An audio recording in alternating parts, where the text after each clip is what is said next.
Mauzeri, jūs gal man ir bandysit prieštarauti, priešginiauti, bet aš vis tiek nenumaldamai skaitau, kad teisus buvo tautos patriarchas, daktaras Josifas Basanavičius. Jonas Basanavičius. Kad laikas viską gydo.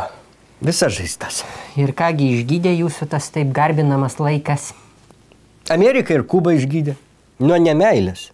Kiek metų praėjo ir atlėgo Vašingtono pyktis ant Havanos. Ir dar pats Fidelis Castrosas 59-aisiais sakė, kad praeis šiek tiek laiko ir viskas atlėgs. Teisingai sakė, ir paties Fidelio atlėgo pyktis Eisenhoweriui. Tai kad šito prezidento jau senai nebėra. Nu, Fidelis greičiausiai nežino, kad jo nėra, nes jam tai nieks nesako. Bet tai kaip dabar Amerikos ekonomika atsigaus, išlaisvinta nuo Kubos blokados gniaužtų. Dabar Amerikos žmogus galės atsivežti iš Kubos 2 cigarus ir kaip cukrus atpiks kaip keliais centais. Ir paprastas Kubos marlynų gaudytojas galės pagaliau gurkštelti Coca-Colos per kalėdas. Nepuoselėkit Surskį iliuzijų, kas sugriauta nuo 53 metų Moncado kreivinių šturmo, o neatstatoma tai per metus ar kitus. O kas sugriauta? Aš atsiprašau, kas ten jau to, kas sugriauta? Kas buvo Kuba iki Fidelio? Salaviešnamis.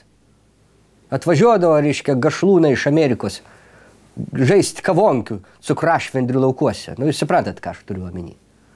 Stop! Nebus šito daugiau, netratysit mūsų šalies, pasakė sykį impozantiškasis Castros.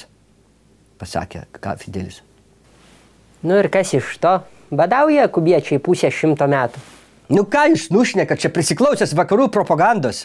Kur badauja, kas badauja? Apelsinus valgo, ananasus valgo, marlynus valgo. Jūs matėt kada nors marlyną mūsų krautuvės skyriui, kur žuvis plaukioja?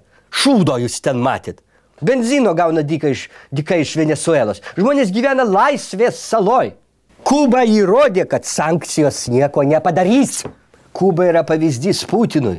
Amerika supratusi, kad sankcijos nieko nepakeis, po kokių 50 metų pamatys, kad padėtis be išeities ir pati pradės taikyti su Putinu. Putino jau nebebus. O, bus tas Putinas, ramiai.